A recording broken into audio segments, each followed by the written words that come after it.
Hi, hello everybody. Thank you for joining us for today's session where we're going to be having a look at two MBA programs in partnership with the University of East London and Ducere Business School. We've got the Executive MBA and our new extension, the Artificial Intelligence MBA program. So to begin with, I'd like to just introduce myself and also my guests here today. Joining us on the panel, I've got Steve Gutierrez, who's our enrollment manager out in the US, and also from the academic faculty, Juan Carlos Rabena. My name is Chris Softley. I'm the Director of Student Recruitment and Admissions for Ducere. And today what we'll start off just having a little chat about the partnership that exists between the Ducere study platform and the University of East London. We shall go over some of the details on both the executive MBA and also the AI course. I'll then pass over to Juan Carlos, who can explain a few things around the kind of perspective from the academics, and then we'll always make time for a Q&A session at the end, and we can have a discussion around some of the application deadlines that will be coming up for our September intake. So to begin with, this partnership with Ducere and the University of East London. Well, the Ducere platform works with universities around the world. There are sort of three unique aspects to the programs that we deliver. Is that they are 100% online, so they bring a great amount of flexibility to our students. They are built around the principles of applied learning. So students get to write from their perspective about the industries that they're working in relation to the subject areas that are being taught. And they are entirely coursework based. So there are no exams on any of the programs that we offer. When students graduate through these MBA courses, you will be invited to graduate on campus. So although your time of study has been online and remote, you will be invited to come onto campus to celebrate your achievements with us, and your degree certificates will come directly from the university partner as well. So any questions that individuals have around that process, obviously do post them in. You can see at the bottom of your screen there is a Q&A tab. Feel free to head over onto there, ask any questions throughout, and as I say, we'll have that option at the end to cover off any of the questions that you may have today. So let's have a little look into the course modules and how it's delivered. So we'll start with the executive MBA program. Now, there are 5 modules across 12 months of study. It's quite a broad curriculum. You look at things like business strategy, leadership, finance, marketing, and digital transformation. Now, each of these modules, as I mentioned earlier, will have coursework. Through the applied learning nature, we really want you to be able to focus on the industries that you're working in. And we get students join the executive MBA program from, I think, pretty much every sector. And the students will, within the platform, have the ability to not just learn from the course materials and the content within it, but you can learn from each other. People coming in and qualifying for this program have got a huge amount of experience behind themselves, and we really encourage our students to talk about how things actually work in the real world. And I'm sure that Juan Carlos can elaborate on this a little bit further when I pass over to him there. Now, I'll just move over onto the following slide so we can kind of see the difference between the two programs that we have available from September. With the artificial intelligence program, it's built around the core modules of the executive course, but we've taken out finance and marketing, and in its place put in modules on ethics and governance of artificial intelligence platforms, and also looking at at AI business strategies and return on investment. So in terms of the AI perspective on this, we understand that there's a lot of managers and leaders that are looking at artificial intelligence tools and platforms and how best to align these technologies to their businesses, how essentially not to get left behind. Artificial intelligence tools will touch pretty much every industry and business that's out there. And for those that are obviously joining us today and looking into one of these courses as an option, with the artificial intelligence course, it's about providing the kind of knowledge of how best to utilize these tools to your advantage, and get ahead of competition. So in terms of the actual kind of structure of the programs, so here we're detailing the 12-month option, which is full-time study. We do have a part-time option as well across 2 years. The main difference between those is that the part-time versions will have extended breaks between each module. So you'll only study one module per term, whereas the full-time course will have two modules per term, with 1 week off in between. Now, I should state that both versions for delivery have been designed for individuals that are working full-time as well. So we have had hundreds of students going through on the full-time basis where they are also in full-time employment. And the whole platform has been designed to be flexible around work hours as well. We record live sessions, webinars, seminars, lectures, so that it's available on the study platform for you. So if there are times when you're not able to join a session live, then that content will be up on the study platform for you to be able to review as well, so that hopefully you can have a balance between your work and education throughout your time of study with us. Most of your time, I would imagine, you would be accessing the course browser based, but we do have phone apps and tablet apps as well to have a lot of flexibility through this platform. And to go in a little bit more detail in terms of how you will be learning, I'm going to pass over to the expert. Juan Carlos, I shall let you explain a little bit more about what students should kind of expect from our online MBA courses. Thank you, Chris. So the thing that really sets Ducere apart is that this course is meant to run in a way that allows you to learn practically. The lessons of business are ones that are best learned by doing. It's a very doing kind of degree, despite the fact that you're not going to, be working with your hands physically, unless you start a company that has a physical product, I guess. But the idea is that every time you work on an assignment for the class, it's something that is practical to you and to your work experience and to what it is you're trying to do.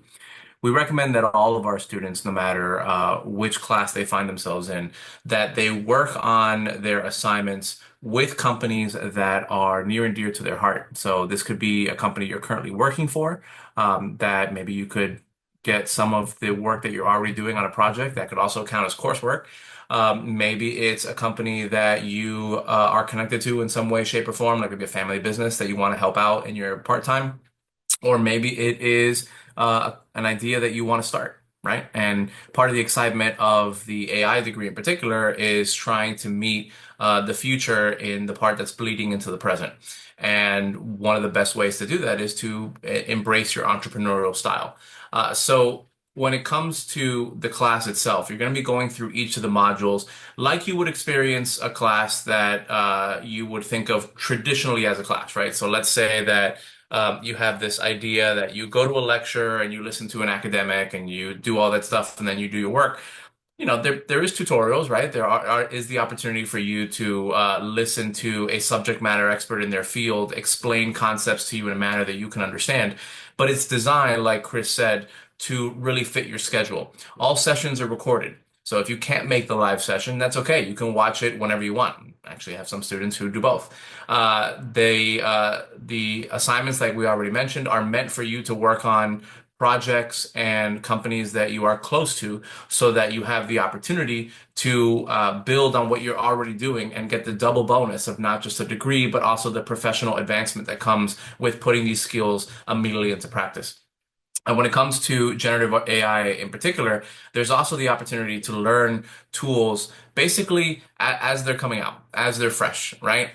Anybody who's dabbled in Gen AI, even for a little bit, knows that you go a couple of weeks and there's a new tool available, whether it be from Anthropic or OpenAI or Alphabet or X or any number of other companies.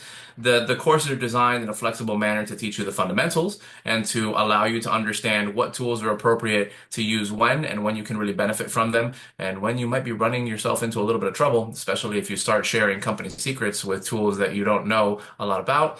The AI ethics course will get into those things, but also how to build on new tools as they come out and with new features that are developing every day. The what have always prided ourselves in Ducere, and that's why the AI built-in is such a natural extension, is having a degree that you're always going to be able to use immediately.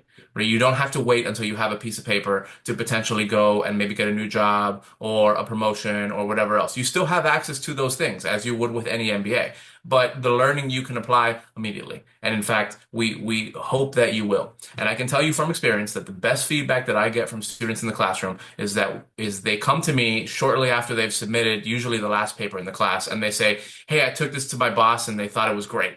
We're going to implement the project. In fact, sometimes the students say, "Hey, my boss had nicer feedback for me than you did." I was like, "Well, I wanted you to make the paper better."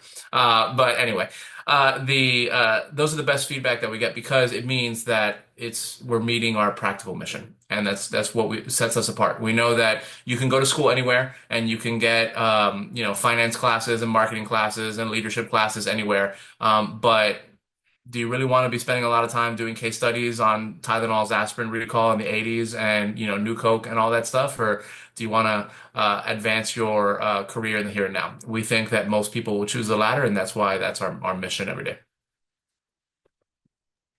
Yeah, perfect, JC. And look, that kind of real world implementation of learnings is so incredibly important to our cohorts, and it goes beyond as well just your time of study with us. The University of East London is a careers first university, one of the leading universities like that in the UK, and so there's an incredible amount of career services as well that go alongside that. So not just kind of networking opportunities to be connected with businesses, both here in the UK and internationally, but there's also something as simple as someone checking over your CV before applying for new roles, all the way through to the university having incubators for startups. And we've seen many businesses come out of our cohorts as well. So, when you are making this consideration about which university to choose, which MBA program, because there is a lot of choice out there, but just remember, it's not always as well just about the quality of the course that we're talking about today, but it's everything that can come afterwards as well. And if really you're going into the program with motivations to move your career forward or start up a new business, that applied nature where you're going to be able to go from day one of looking into this, both with the academics and with your peers, but know that you're going to get support all the way through from the university as part of the alumni as well, is such an important factor. Now, I'd like to bring Steve into the conversation here because we get a lot of international students joining us on this program. It would be great, Steve, if you can kind of just talk around how the University of East London is recognized. Obviously, for yourself, based in the US, it is a registered institution with the Department of Education over there. But if you could just share a couple of insights in terms of students coming in from North America and beyond, of how this is going to be recognized for those international students. Yes, thank you, Chris. And I think a lot of it comes into the mindset first off of requirements. In the US as well as Canada, pretty much across the board, you need a bachelor degree before you can get a master in almost every circumstance. We treat the traditional student in the US as an 18-year-old out of high school, no matter their actual age, no matter their experience.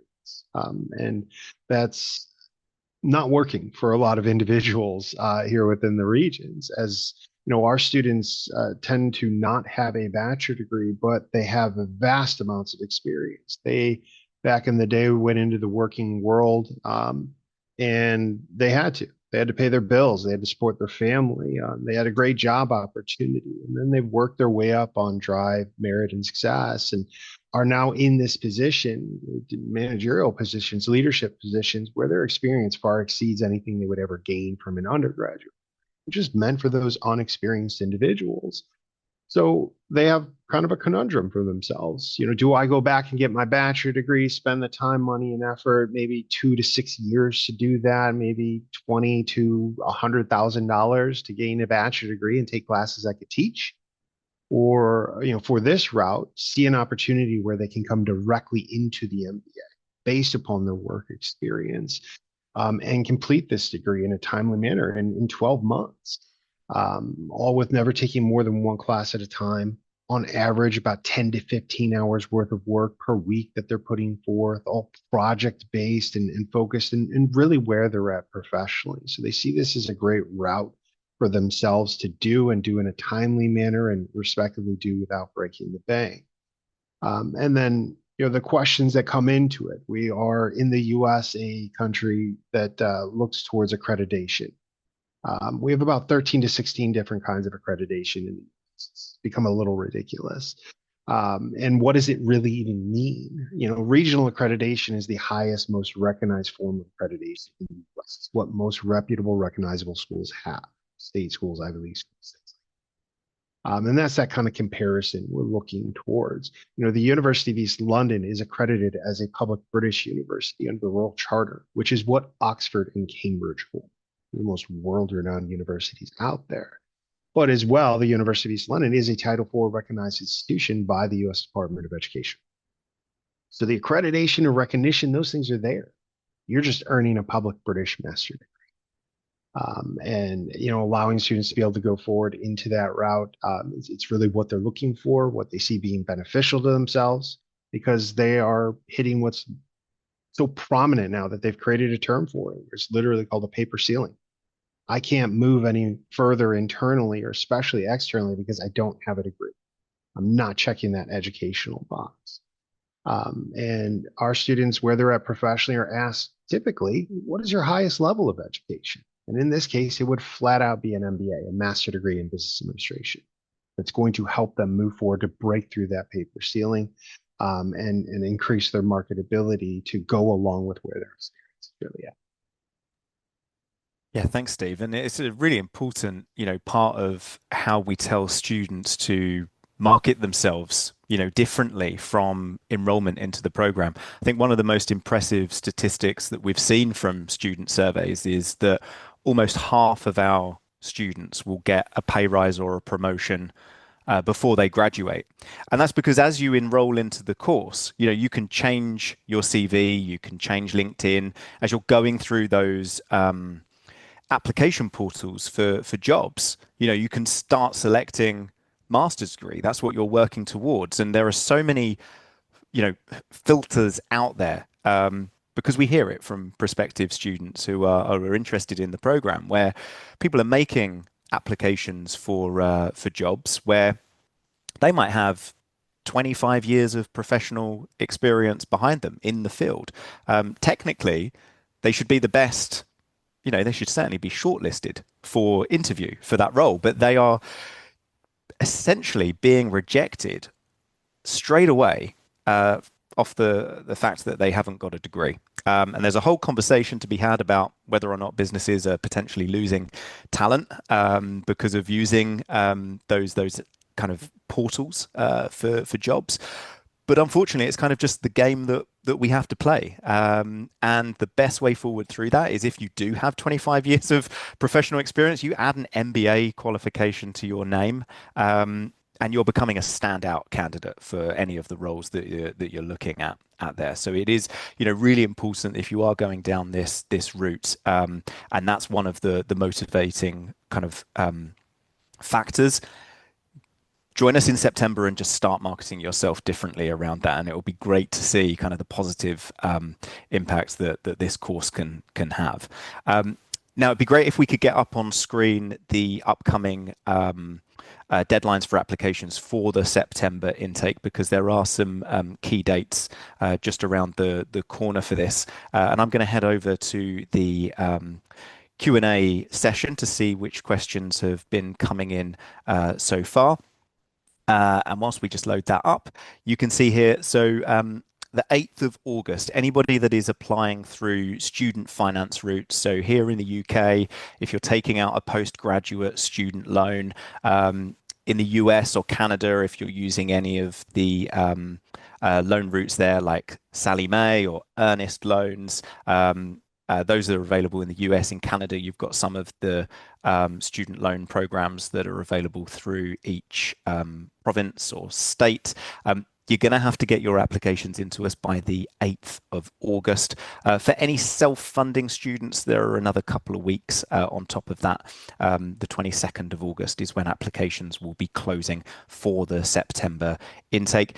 Any questions that students have around the process for applying for either a loan or for the courses themselves, please reach out to your enrollment advisor. If you have a contact there, they'll be best placed to answer your questions and guide you through the next steps, because we've got teams in lots of different regions around the world to assist. So they'll be best positions to help you through the next stages. If you don't have an enrollment advisor, and maybe you've seen this webinar being advertised across social media, please just drop a message in the chat or in the Q&A area, and we'll be able to get in touch with you, have a member of the team reach out. Right, I'm going to head over now to have a look at some of the questions that have come in. And for those that are watching, please do continue to post. We've got time for questions today, so please just go to the Q&A session and drop any questions within there. So we've got a question from Joel. So he's saying that finance is a key area to doing an MBA for him, but the AI is also a major focus. And what can individuals do to be able to include both? So we do have a solution to this. We have postgraduate certificates, the AI modules for anybody that is going to do the executive MBA, but is also interested in what we're talking about today with the artificial intelligence modules. That can be a standalone qualification as a postgraduate certificate. So there is the option to do both. And again, speak to an enrollment advisor and we can kind of guide you through what that will look like, the key dates around it, and how you can kind of add that on to, look, that's going to obviously be some very impressive qualifications to your name if you go down that route as well. But in short, yes, it is possible to include those AI modules separately. We have a question around graduation. So typically, when will students graduate from the program? So the course lasts 12 months if you do it full time. So any of our students that are starting in the September intake, they're going to finish up around the middle of August. The graduation ceremony will then take place in the January of the following year. We do have graduation ceremonies in September. However, they will be for individuals that may have joined on a January or May intake. All of the work that goes into the program has to go through exam boards with the University of East London, and the process for that generally takes, I think, around 10 to 12 weeks. So by the time you finish the course, it would then be onto that January graduation ceremony. And we do invite all of our online students to graduate in person. We love it when everyone can join us there for celebrating their achievements. It's a fantastic day. It's great, of course, for many of you, only knowing each other digitally, joining these virtual sessions, even running study groups together or being part of a collaborative project in the final term, to actually be able to meet face to face for many of you on that first time for the graduation. It's a great day, and we do hope that anybody that joins us on the online programs is able to graduate in person as well with us. But all of that will be taken care of by the student support team. They will provide you with all of the key dates and what to expect as you get nearer to the end of the course. Right, we've got a question here. Steve, I'm going to pass this one over to you. So are we able to utilize US financial aid as opposed to only student loans? Could you talk around Sure. kind of the options for US students for that? Yes. And part of it comes into the understanding of federal aid, first off. Most of federal aid is still student loan, right? You're just doing it in a different sourcing, it's different eligibility, usually not credit based, and hopefully a good interest rate and stuff like that that comes into it. But things when you talk about like the Pell Grant, that's typically only available to undergraduate degrees for those that are attending into it. But for this program, unfortunately, students cannot utilize FAFSA, so the free application for federal student aid. They don't disperse or release funds for international schools for online or distance learning. So one would have to attend a campus program in person, which obviously for our students in the US is a bit of a commute. But students do have the opportunities of looking towards a couple of different student loan options that we have available, like Sallie Mae student loans, earnest student loans, and climb credit loans. These are nice opportunities if eligible because you can spread out the payment period over like a 5, 10, 15-year loan term limit typically. So it reduces that amount. For those students that are able, you also have the payment options of in full or a termly payment, a termly payment or a monthly payment as well. So there are quite a bit of options. And something I would always recommend suggesting that you speak with your student support advisor, your enrollment advisor, so they can best assist you in terms of your options and opportunities. Brilliant. Thanks, Steve. Got a question about the intakes. I did mention this. We've got 3 intakes every year. We have starts in January, May, and September. And that is for both the executive and the AI options. So they'll both have the same start date. For this upcoming September, it is the 1st of September.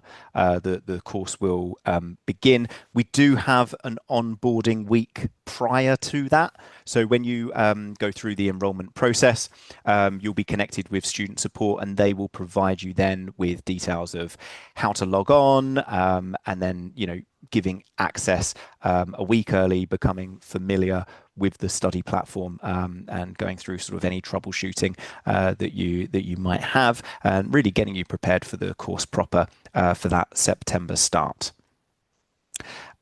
We have a question around scholarships.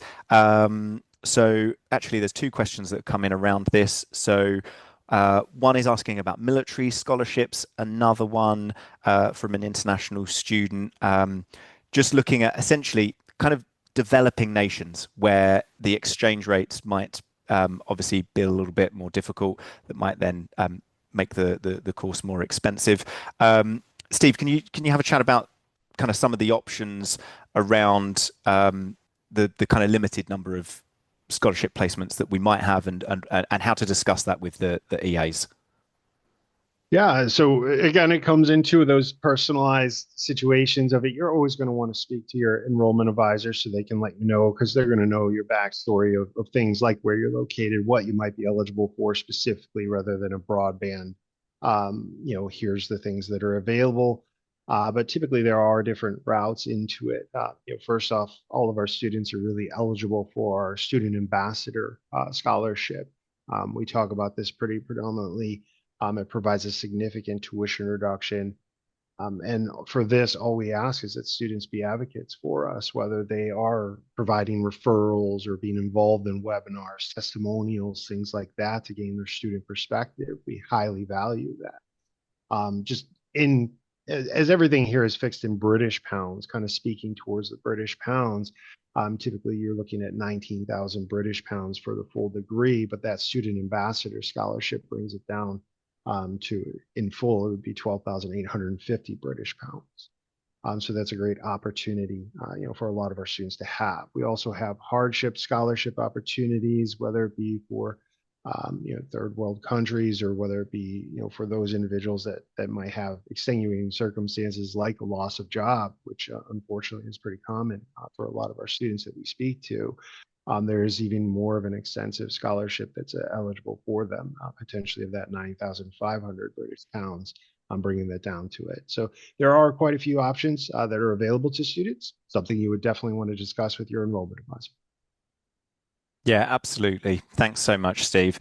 Um, we have got someone who'd like to go into a little bit more detail around the executive MBA program again. So if we are we able to get the slides back up, because I just wanted to have a little bit of a refresher on the modules included there. So we're happy to kind of go over that again, and also just the difference in the AI course. It might have been for anyone that joined late for today's session.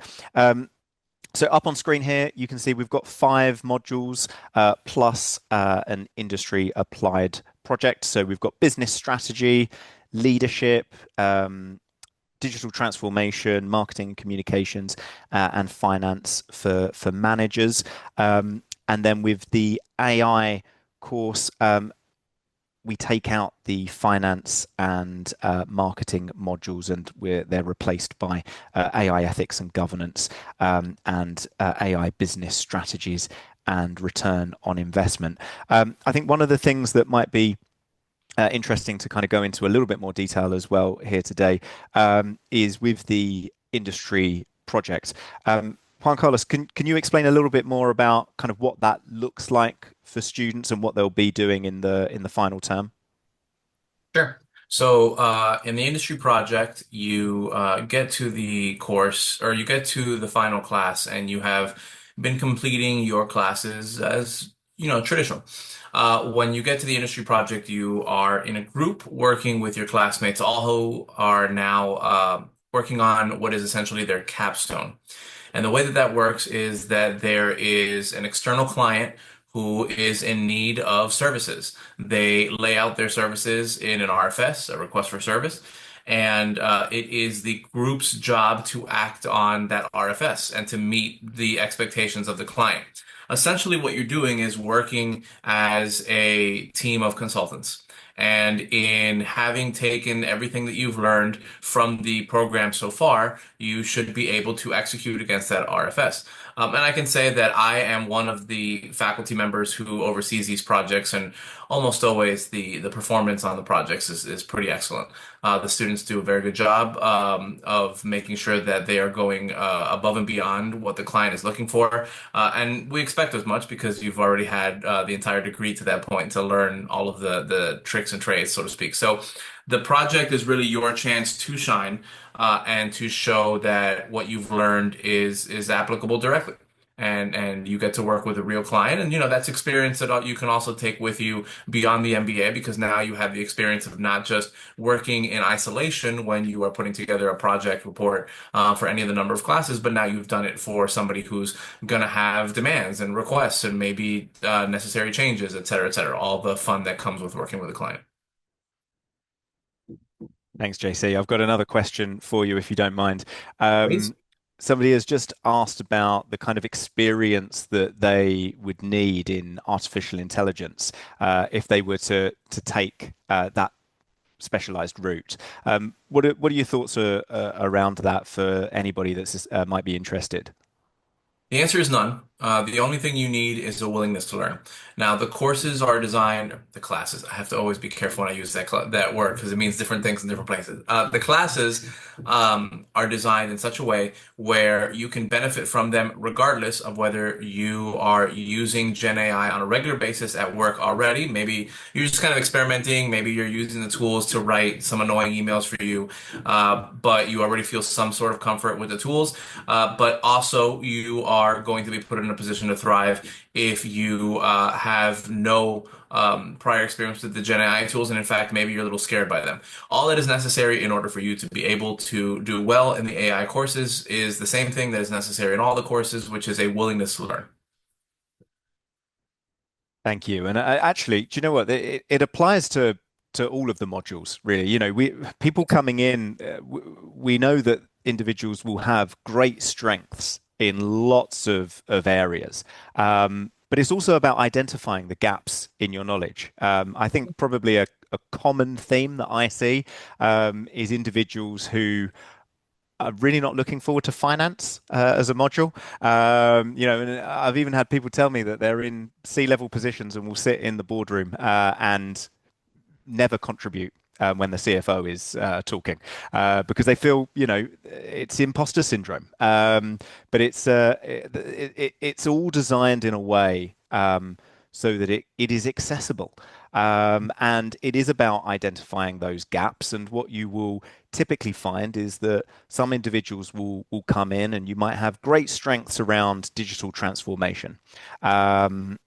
And then it is, as I say, the finance is the area that you feel that that's going to, require a little bit more focus. But then the opposite, type of student will be in the program. It will be someone that spent their career in accounting or in finance, and they're looking to learn from someone just like yourself. So, that's what we really want to see happening is not just the learning from the content and the academics, but there is a massive amount that students can learn from each other as well. And we really encourage, although this is an online course, we provide digital platforms for communication and networking, and everything that you would essentially expect to have from a campus program, we just have a digital channel for that instead. So, Yep.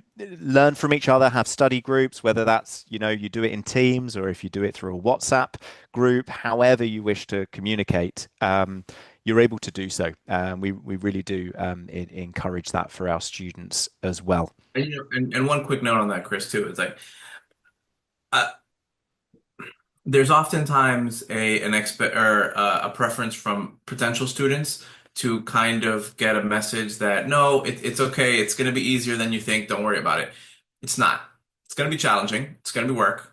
This is a real MBA. When you graduate from this, you will graduate with a proper degree. If it weren't difficult, then it wouldn't be worth it. But difficult does not mean unachievable, right? It is very achievable. Our courses are designed to work with your schedule, as we've already said, so that you can balance being a working professional as well as being somebody who is a student in the classroom.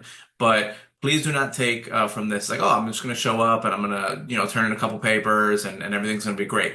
If you come in with that kind of mindset, you're probably not going to do super well. But like I said earlier, if you come in with a willingness to learn and you know that this degree is going to be the level of work appropriate for an MBA, then you will thrive, just like many have before you. And for those, because we've just had a question coming in from someone that is between jobs at the moment. What would be your advice around, how somebody could approach that? Is it best to look at what they've done so far in their careers? Is it better to kind of future project at maybe the type of roles that they'll be looking at next? Or can it be a bit of both? What would be your advice be to someone that's in that kind of situation? The answer is the answer to every business question, which is it depends. The good thing about having somebody who is doing their degree while they're in between opportunities is that you have a bit of flexibility to choose your path, so to speak. You can go backwards looking if you feel like you want to re-enter the marketplace in a similar or more enhanced role based on what you've done in the past. But if you're somebody who is who is entrepreneurially inclined, but maybe was usually held back because you had a nice stable job and you felt like that job was a good match for you at the time. You can have the opportunity now to really engage those juices, not in a risk-free way because entrepreneurship does not merit being risk-free, right? There's always going to be some sort of challenge, but this offers you the opportunity to have a structure to test where your ideas might go in the future. And that's one of the most exciting things about things like Gen AI. As somebody who has started companies in the past, it can be a very lonely experience, especially if you're in a solo shop. And you don't really realize what your weaknesses are in certain areas of being a professional until you've had to do it in a way that depends on being able to eat that week, right? So Gen AI allows you to have a partner in crime, so to speak. Allows you to have a co-founder that you're paying $20 a month for, or the free version, because to be honest, the free versions are almost as good. And you can through this program learn the tools of how to have essentially a co-founder that works with you in the entrepreneurial setting and really take advantage of it, right? But what's important is if you are between opportunities, you kind of choose a path for yourself, whatever that may be, based on what you feel is best for your future, and kind of stick to that. Where you run into trouble is if you kind of float a little aimlessly and you just kind of go from class to class. The benefit of the practical nature of the degree is the focus. The focus really helps you hone your skills. And so you have the freedom to choose whichever path is best for you, but just make sure you choose one, and then that way you can still benefit from the same focus that your classmates will have. Fantastic. Thanks so much, JC. Right, we've got a few more questions coming in through the chat. I should add for anybody that still hasn't got the information on sort of areas, don't be shy. Please do ask your questions in here. Let me just have a little look at which ones we've covered off and which ones we haven't. So there are a couple of people as well that are trying to reach out to EAs, and I'd just like to thank Caroline, who is one of our enrollment advisors, who is trying to make the connections for those EAs in specific regions as well. So thanks very much. We will also, if you don't get a response in the chat today, we will reach out. We'll make sure that we connect you on our side as well. Right, so I've got a question around successful completion rate on here. So we're really, really pleased to be able to say that we've got an incredibly high pass rate on this MBA course from our last cohorts and graduation rates was 98%, the majority of which had passed with a distinction as well, which is fantastic for us. And I think it speaks volumes of the fantastic work that obviously JC and his department does, but also with our student support teams as well. Student And support for our US potential students, that's a high grade. Yes. Yes, it absolutely is. So for those that sort of don't know about master's qualifications here in the UK and how it's graded, so essentially you have a pass, and then you have a merit, and then you have a distinction. And the fact that we have the majority of our students, going through and getting the highest possible grade bandings with that is a fantastic achievement. As I say, I think it says a lot about the academic faculty, the support that our student support teams can provide as that kind of layer between the students themselves and the academic faculty there.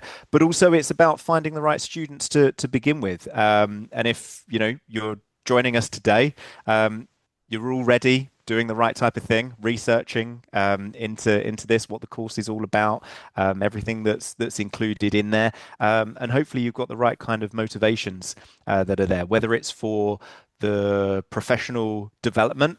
We get a lot of business owners that are coming into the program. You're not going to give yourself, well, you might give yourself a pay rise and a pat on the back for completing the program, but look, we know the reality. You get a pay raise through increased revenue. There we go. There's the right answer. But it's true. You will have that opportunity through the applied learning approach to develop not just yourself, but your business alongside it.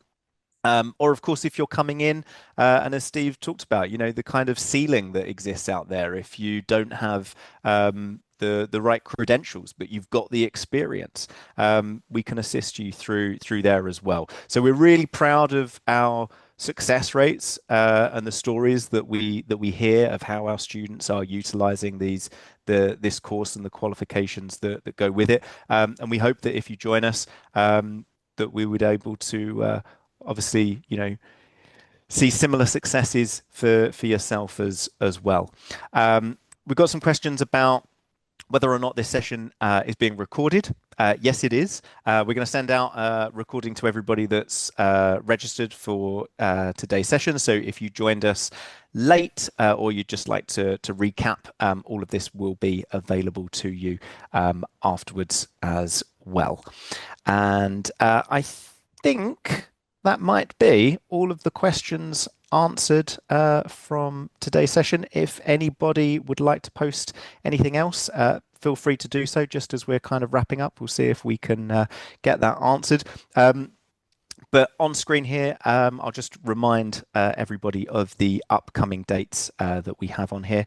So anybody applying through the student finance routes, applications for the course will need to be in by the 8th of August. And then anybody coming in through the self-funding routes will have a couple of weeks extra, and it will be the 22nd of August that you'll need to apply for the course, whether it's the Executive MBA or the MBA AI program. I'd like to thank everybody for joining us today. Steve, Juan Carlos, thank you as always for contributing today. Thank you for everybody that's attended, everyone that's answered questions. We hope that you found this really useful, and we can't wait to have you join us on our upcoming September intake. Thanks very much, everyone.